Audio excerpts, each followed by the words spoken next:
एक बार भगवान श्री कृष्णचंद्र जो नित्य रास में गोपी जनों के पास नित्य रात्रि में रस विलास करते थे, आनंद मगन होकर जो जिस भावना से उपासना करता ठाकुर जी वैसे सुख देते। ये गोपीजन कांत भाव से, प्रीतम भाव से, पति भाव से आराधना करती, तो प्रभु वैसे ही हास्य विनोद रस क्रीड़ा करते। तो एक दिन सब गोपियां बैठी हुई थी और बहुत समय व्यतीत हो गया, प्रभु नहीं आए। तो फिर इसके बाद जब प्रभु आए तो गोपीजनों ने पूछा, आज बहुत विलंब हुआ सरकार। बोले, आज हमारे गुरुजी आए थे। आपके गुरुजी आए थे? बोले, हाँ, पल्ली पार यमुना के हैं। कौन गुरुजी हैं? बोले, दुर्वासा जी आए थे। भगवान संतों का आदर करते हैं। बोले, फिर तो आपके गुरुजी के दर्शन हम भी करेंगे, बहुत सूक्ष्म विषय है। बोले, हाँ, गुरुजी के दर्शन ऐसे नहीं किए जाते। अगर गुरुजनों के पास जाया जाए तो शास्त्र में भी आता है, भले वो आप दूब लेके जाइए, दूब अंकुर, कोई पत्र, कोई फल, कोई पुष्प, लेकिन खाली हाथ गुरुदेव के चरणों के समीप ना जाए, ऐसा शास्त्र आज्ञा करता है।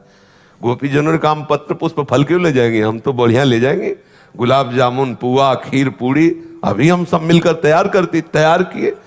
अब वहां एक दो तो थी नहीं, यूथ की यूथ, मतलब अगर पुआ पूड़ी का एक जगह स्टॉक किया जाए तो छोटे मोटे गिरिराज जी, क्योंकि संपूर्ण ब्रजवासिनी, और गुरुजी आए हैं प्रीतम के, तो खूब सब जब चली तो उनका प्रीतम, एक बात बताओ, यमुना जी बढ़ी हुई है और रात्रि का समय नाविक मिलना तो मुश्किल, और नाविक भी मिलेगा तो सुबह तक पार हो पाएंगे, क्योंकि एक दो तो है नहीं।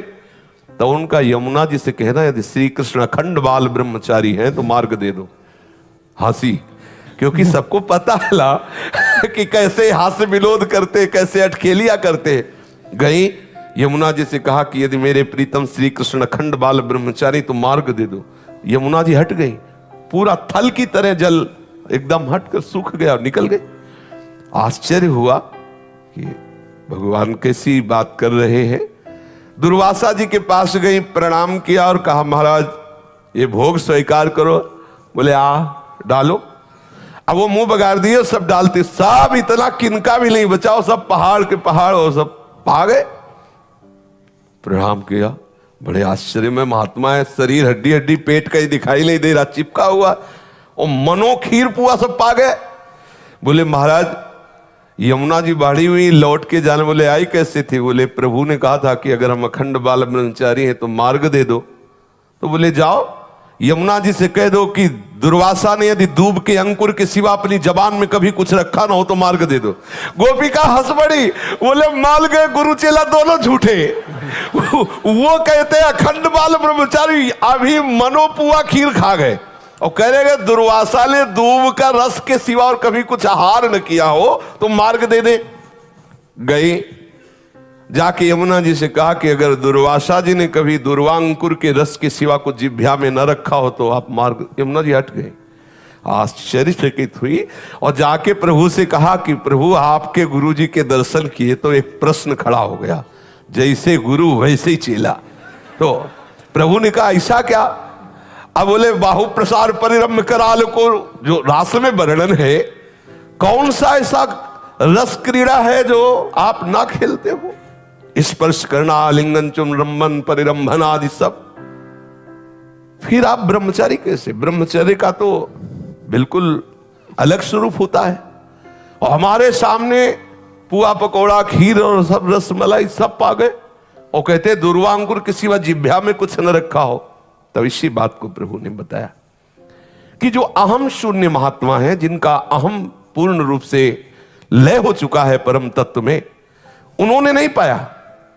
तुम्हारी इच्छा थी, तुमने उनको ऐसे डाल, तो पूरे सृष्टि के मुख में जैसे जा रहा है ऐसे उनके मुख में जा रहा है।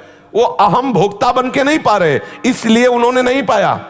आपकी दृष्टि में पवाया गया, आपकी दृष्टि में वो पाए, लेकिन स्वयं ना उनकी इच्छा है ना वो भोक्ता है, इसलिए उन्होंने नहीं। इसलिए उनका वचन सत्य है, स्वयं में कभी आहार रूप से स्वीकार करते हैं तो केवल दूब का अंकुर, और हम स्वप्रतिबिंब विभ्रमा, जैसे छोटा सा बालक अपने प्रतिबिंब के साथ खेले, ऐसे गोपियों के आत्मा रूप में, उनके पतियों के आत्मा रूप में, और चराचर जगत के रूप में जो परम तत्व विराजमान है, वही श्री कृष्ण स्वरूप से क्रीड़ा कर रहा है। वो अपने आप में खेल रहे, इसलिए अखंड ब्रह्मचारी है।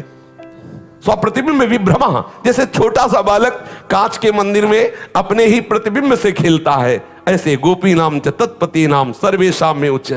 गोपियों के पति और सब चराचर जगत की जो आत्मा है वही अपने आप से अपने आप में खेल रहा है, इसलिए अखंड ब्रह्मचारी। तो हमको अपने कर्मों का फल इसलिए भोगना पड़ता है कि हम अपने कर्म मानते हैं और हम स्वयं अहम से एक शरीर में सीमित हो गए हैं, इसलिए भोक्ता बनना ही पड़ेगा, जबरदस्ती बनना पड़ेगा। यदि आप कर्ता बनेंगे और आप कुछ ना बनो तो देखते रहो जो कुछ हो रहा है, आप जीवन मुक्त हो जाओगे।